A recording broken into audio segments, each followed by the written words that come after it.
I heard MLF Pro Jacob Wheeler say something that really made me change the way I think about this right here, the Jig Senko, and we're going to see it underwater here in just a second. Now, Wheeler was talking about pretty much any bottom bouncing type of a presentation, but when he said this, it really made me think of this setup specifically, and that is when he's fishing along the bottom, he wants as much action as possible while fishing as slow as possible. Well, that makes a lot of practical sense to me, since we've seen right here on this channel so many times when bass are not super aggressive and they're more just curious about something, how they will really come up to a lure and look at it closely for a second or two before they make a decision. They're going to inhale it or swim off. Well, that lifelike presentation, that really nice action without covering a lot of ground horizontally, is super important to get those non-aggressive fish to commit.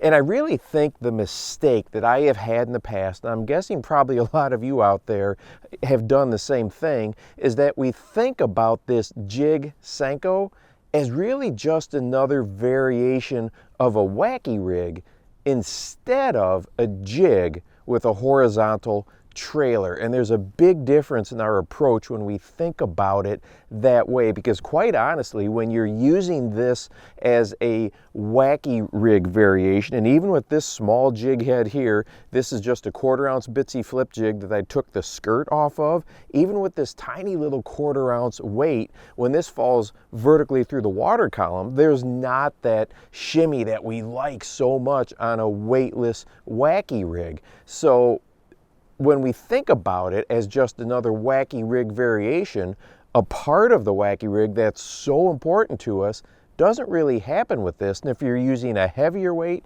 even more so, it's just going to shoot through the water column. But when you think about it as a jig, all of a sudden you're like, okay, this is getting to depth quickly.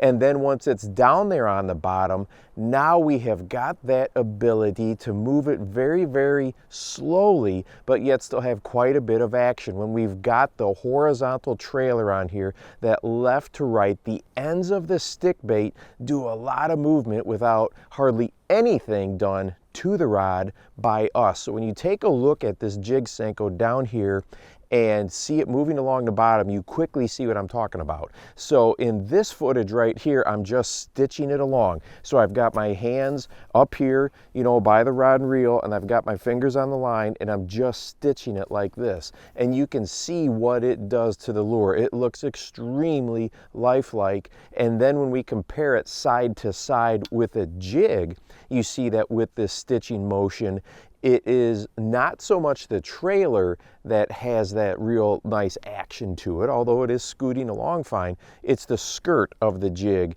that is doing those really nice slight vibrations that probably is what really gives that lifelike appearance to the bass. I probably should have done some footage here with a jig with the skirt on and then the stick bait as a trailer, but I didn't. I just did it without the skirt on here.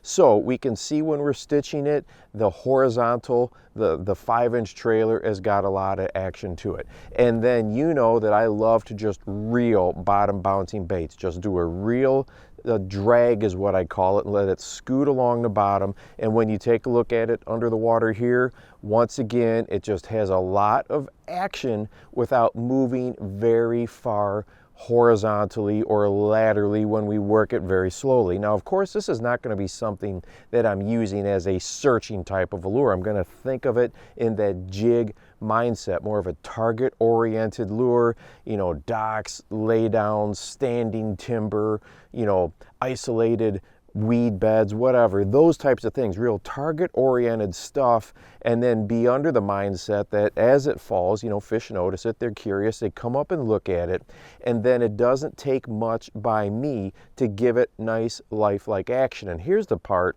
that is probably most important. There's a lot of you, even though it's freezing cold here. I know it doesn't look like it. It's in the low 30s though. But there's a lot of you where things are warming up really nicely and you're getting a ton of pressure, fishing pressure out there on your lakes, especially on the weekends.